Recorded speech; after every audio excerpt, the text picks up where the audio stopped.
the home of Dexter, Art Deco, and the best mojitos America has to offer. This is Miami. You're listening to Travel FOMO, a podcast for people self-diagnosed with wanderlust.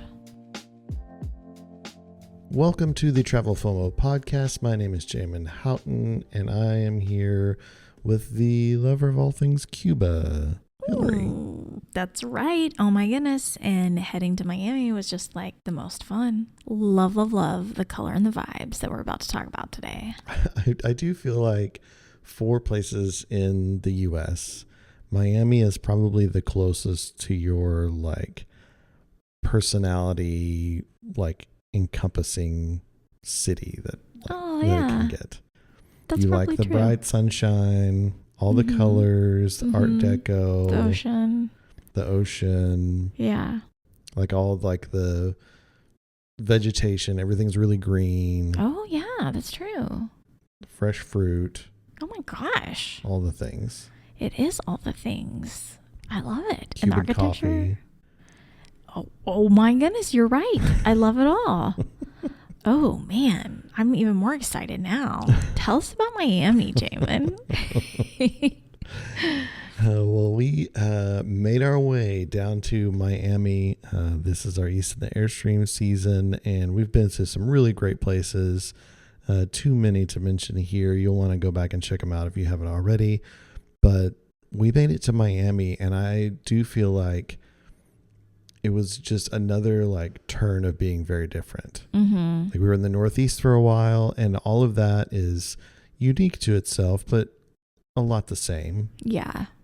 Then we came to the South, and we did Charleston and Savannah, like the South, very much its own thing. And now we're in Miami, about to head to the Florida Keys, very much its own thing. Yeah, yeah. Miami's so cool. The Art Deco capital of the world. Yeah, which we like that. So yeah, love the Art Deco stuff. If you've been following along with us, we lived in Tulsa for a little while. A lot of cool Art Deco stuff downtown Tulsa. But man, there's just so much of it in Miami. Yeah. During the 20s, Miami was booming, and so tons and tons of Art Deco buildings got built. And there's still like 800 there. Yeah, like the largest collection in the world. Just crazy. Yeah. It's cruise capital of the world. You'll see massive cruise ships coming in and out of there all day long. There's a bunch of diving options in Miami if you're into scuba diving, which is why we're gonna have to return. Yeah, another great reason to go. There's like 50 some diveable wrecks in Miami, which is really cool. You're not far from the Everglades National Park. We'll talk a little bit more about that later on. We go into the park, but you're really close to that. Home to Burger King. You can miss me with Burger King, but interesting. Miami's one of those places. I feel like there are places that like capture everyone's attention and imagination, and so a lot of things end up getting set there. And Miami's one of those. There's a ton of TV shows that are like Miami, because there's Dexter and Miami Vice, Jane the Virgin, CSI Miami. There's just a ton of like, oh, Miami, we're going to go tell this story in Miami. Yeah.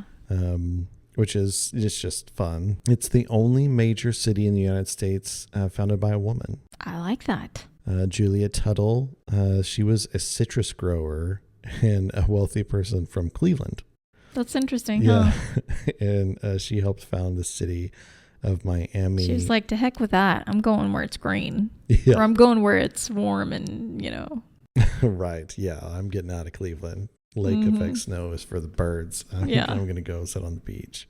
Well, one of the things that cracks me up is one of the things I think of when we think about Miami is the YouTube channel that you showed me one time called Miami Boat Ramps. Yes. It's really funny. It's really fun. If you want to like mindlessly entertain yourself for about an hour, just go find the Miami Boat Ramps channel and watch people struggle to get their boats in and out of the water. It's so funny. It's really hilarious. Funny. And you just see people coming from a day on the ocean and they are just wasted and trying to get these boats on their up the ramp and stuff. It's hilarious.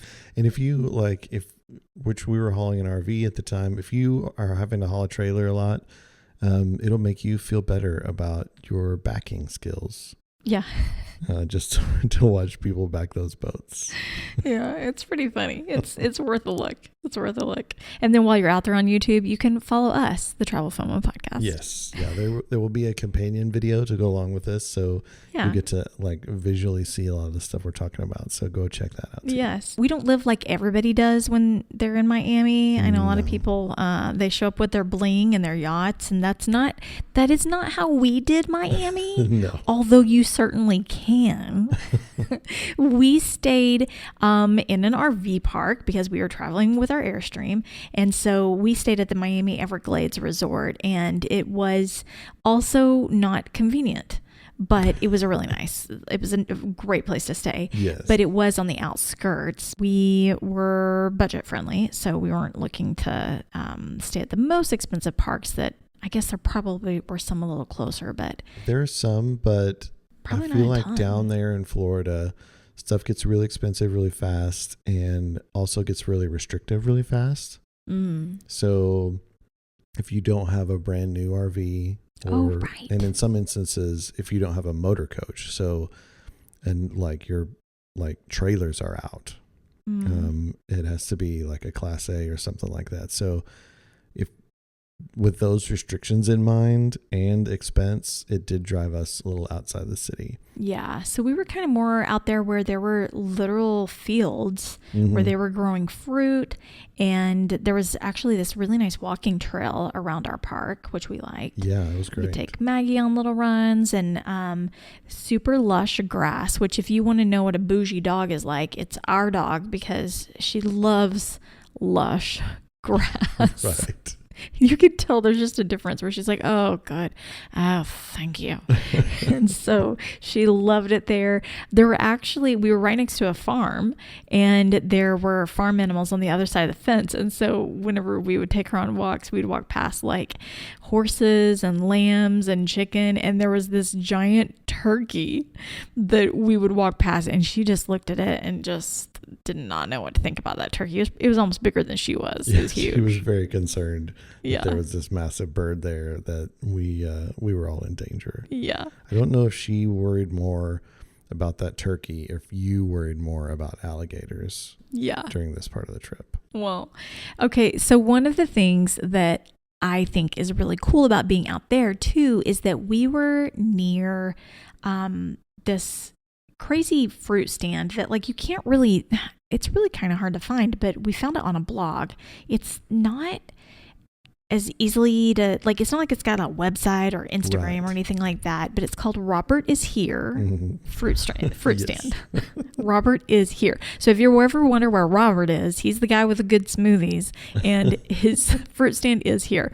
Anyway, you can look, I believe we did find it on Google Maps, but it was a little tricky to find, and they make the best fruit smoothies you can imagine, but you can also buy tons of fruit there. Right. So you reminded me, we bought avocados like the size of our head, like huge avocados, all kinds of fresh fruit there that you just wouldn't normally get anywhere else in America.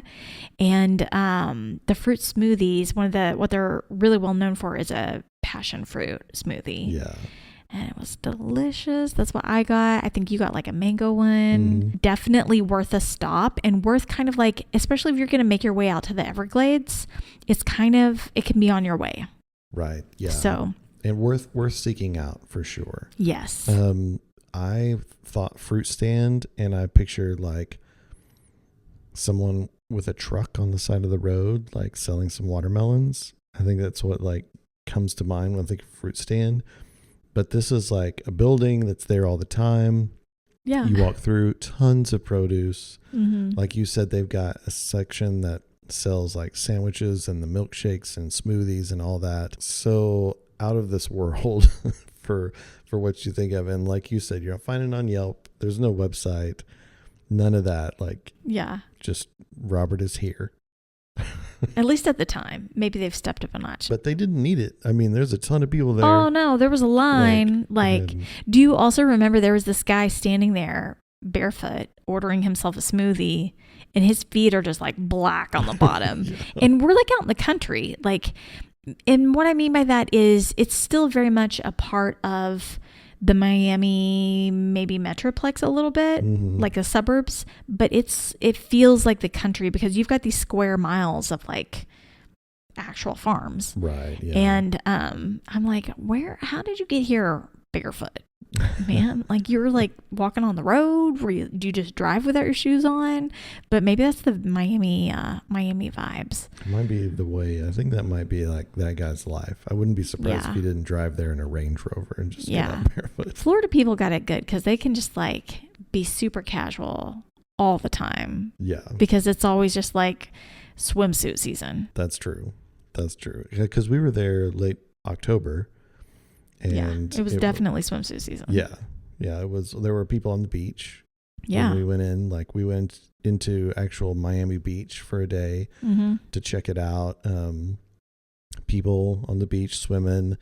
I remember we had lunch at Havana Vieja. Oh, it was so cool. It was really, really good. So it's Cuban food, obviously.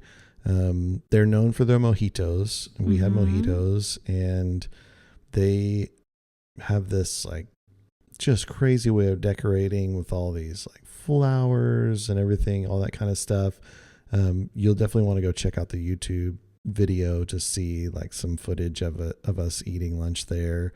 It's just really cool vibes. I mean, and we're talking like not just a really good mojito, but like it looks incredible. It's got the Cuban flag on it. It's got like sugarcane sticks and pineapple and like all kinds of stuff just like hanging off of it. It was like elaborate. Well, and I will say like we had mojitos there. Later in the afternoon, we went to another spot called Havana 1957, which there are a few of those, but they're really well known for their mojitos.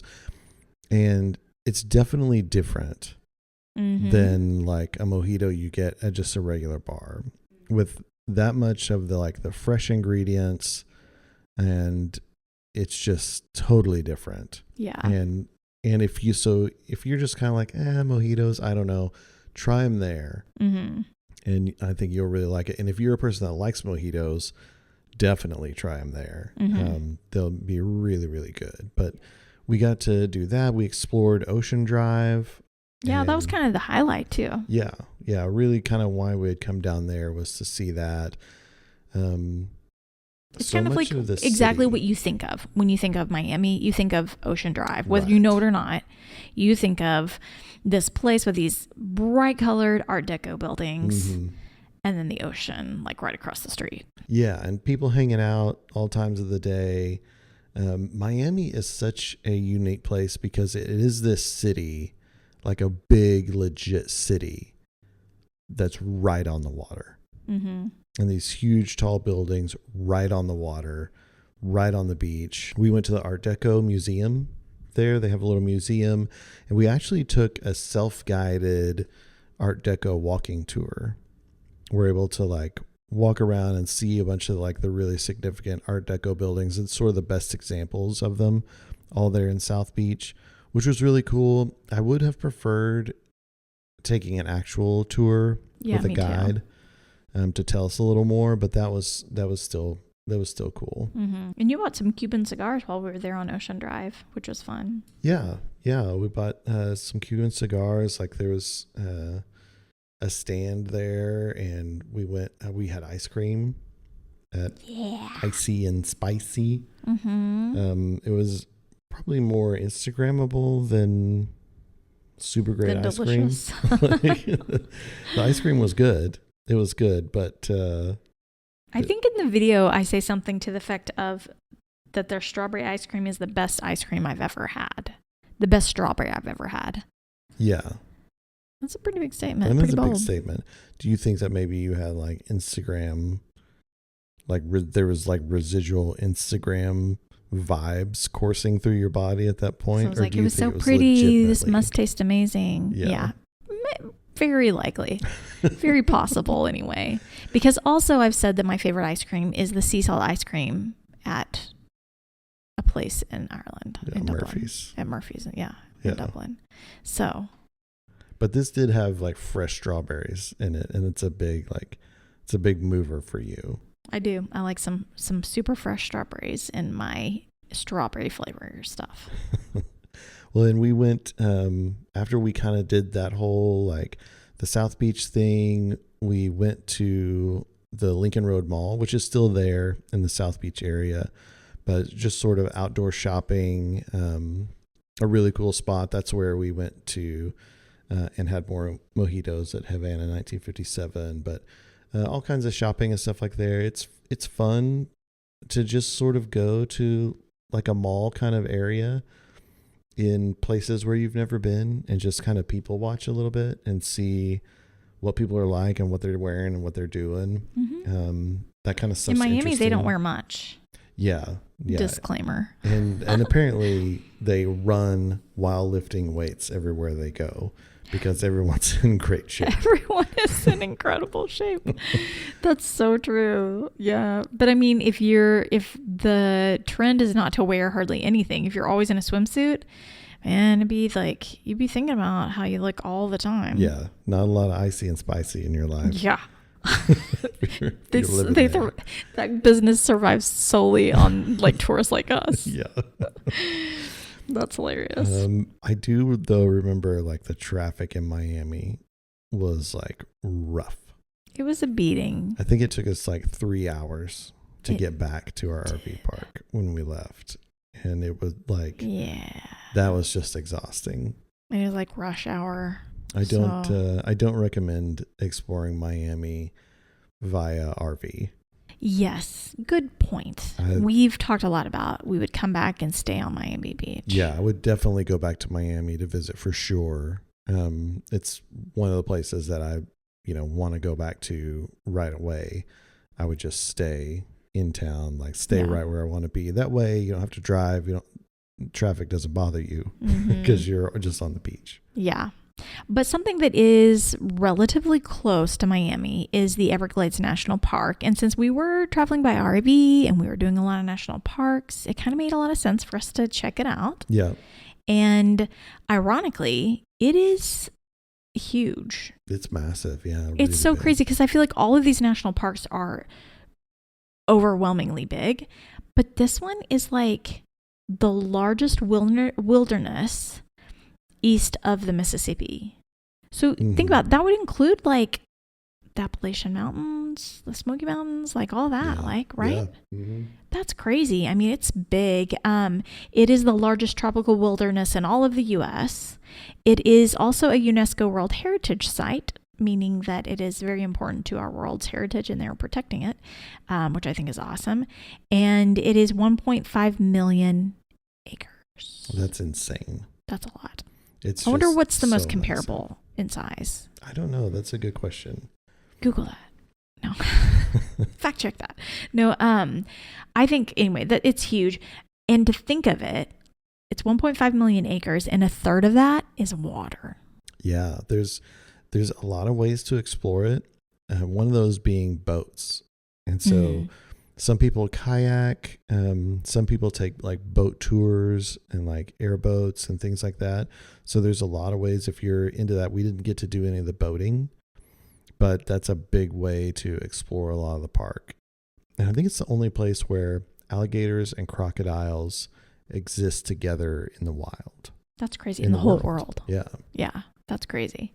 Another interesting fact, according to the internet, which I hope this is a fact, is that the Everglades is a river that's constantly moving, which I think is fascinating. It also provides drinking water to 8 million people in Florida, which is kind of crazy too. That is insane. We were there and there was such incredible weather. It was like October. Right. It was beautiful. It was like nice and cool, but then it would warm up during the day, so it'd be nice and warm during the day too. And so it just ended up being really nice. I think we went pretty early in the morning though, so that was really nice. We did, and we got to hike some. I think you were a little nervous about the hiking because of alligators. But you know what's nice about that hiking is it's all flat. That's true. It's funny because we were driving in, and there's a sign that says elevation 3 feet. Oh, that's cute. So we were like 3 feet above sea level. And I remember it hadn't been long since we'd been in Rocky Mountain National Park, and we drove on like the highest highway in the U.S. I think it was like over 14,000 feet or something like that. Yeah. And I thought, wow, like we've come a long ways that we're at a place where they are marking the elevation as 3 feet. That's so cute. I like that. That's like put things into context, you know? It's funny. And I remember like hiking a couple of the trails, which a lot of the trails are like less than a mile, which is nice too, that you get to like walk for about a mile and then like go to the next place and see something a little different. That's kind of cool. But several of them were close to like campsites. And there were people out there like tent camping. How would you feel about tent camping in the Everglades? I mean, I wouldn't. I wouldn't do it. Would you be more likely to tent camp in Banff or in the Everglades? Oh, that's really good. Good question. Probably Banff, which says a lot. That does say a lot. But I think it would be easier to camp in cool weather and more fun. And I would put up a fence, like an invisible shocking fence, electric fence around my campsite, so that if bears decide to come through, they'd be like real pissed by the time they got to me. Yeah, they'd be really upset. They're like, oh, look at this burrito inside this tent. I mean, I think I'm more equipped for that maybe than like the alligator world. It's because it's not just alligators, it's crocodiles and it's snakes. Yeah, the snakes I think are what would get me. Like that's I think I would just be like, no, there's too many options. Yeah. And spiders, like all kinds of things, but a lot of creepy things that I don't feel the need to like lay with, you know? So we were only in Miami for a few days. I think it was like 3 nights total. And so by the time that we went into Miami for one day, did the Everglades the next day, it was really time for us to head out. That's right. It was pretty short trip. We just knew that we're going to have to make our way back there sometime. Yes. So we're going to have to figure that out. I think a great trip to Miami would be flying into Miami and being there for a couple nights and then going on a cruise right there. That'd be super easy. And I think if you take a cruise from Miami, you are very quickly getting to different places, different islands. It's not going to take you, it's not like Galveston where it's going to take you days to get somewhere on a boat. So I think you could go on a relatively short cruise and like do a couple nights in Miami and I would stay on Ocean Drive. Yeah. Like it's going to cost you, but like, it would be a really fun experience. It would definitely be worth it. Yeah. And then like just Uber over to have somebody drop you off at the cruise ship, because that's not going to be far. Right. And drop you off at port and then head off on like a 4-night cruise. I think that'd be great. Yeah. Let's do that. That would be really fun. I can't ever get you to go on a cruise. Oh, really? I booked you one. Yeah, that's different. We have a family cruise coming up. The Kilhofer family is going on a cruise, which is my mom's family, my mom's side. And we are going to go in March, and it is going to be a big crew of people. Like at this point, we're just inviting like it's obviously open to all the family and friends. So if you feel like going on a cruise, I mean, basically just let me know, because it's going to be really fun. And we're all like staying in all these different cabins near each other. And I'm just so excited. I'm excited. We're going to get, my cousin Felicia's going to be in a room near us, and we have a balcony, which I'm really excited about. We love balcony rooms. I'm predicting that within 36 hours of us disembarking, we'll be known as those people. Oh, yeah. We are definitely going to be well known on the cruise ship, because we're going to be a group of like 40 or 50 by the time it's all said and done. One of those. Well, and I am really hopeful that my parents will get some FOMO and decide to also participate. So I think it's going to be a good time. But it's like a lot of extended family, aunts, uncles, cousins, friends. Like, it's going to be good. So that is, and where are we going on that cruise? Just so people can look forward to it. I don't even remember. We're going to like Mexico. I think Belize is one of the places, Costa Maya, and somewhere else, but it'll be great. But way before that, we'll be telling you about the Florida Keys. That's right, because that is the next episode. Oh, the Florida Keys. And little spoiler alert, as we were heading towards the Florida Keys, I leave my keys at our RV site here in Miami. Mm-hmm. It's a bum deal. It really happened. Yes. Oh, man. Jamin and Hilarie take Miami. Well, that's it, guys. You heard it here. You're going to want to go out and check out the video on YouTube. We've mentioned before, there's a companion video that shows a lot of the stuff that we just talked about. You can also find us on social media. We're on all the platforms, the TikToks and the Instagrams and the Facebooks. Just go out and find us there. You can follow along. We'll be posting from our past adventures along with the episodes, and then also some updates from time to time on where we are in real life. That's right. You can also reach out to us by email if you've got something that you just have to tell us, or if you've got some ideas for us, or if you have some incredible stories of your own. We love sharing those stories here with other people. So do it. Just drop us a line. You can reach us at travelfomopodcast@gmail.com. We can't wait to hear from you. We cannot wait to hear from you. Okay, guys, life is short. Wander well.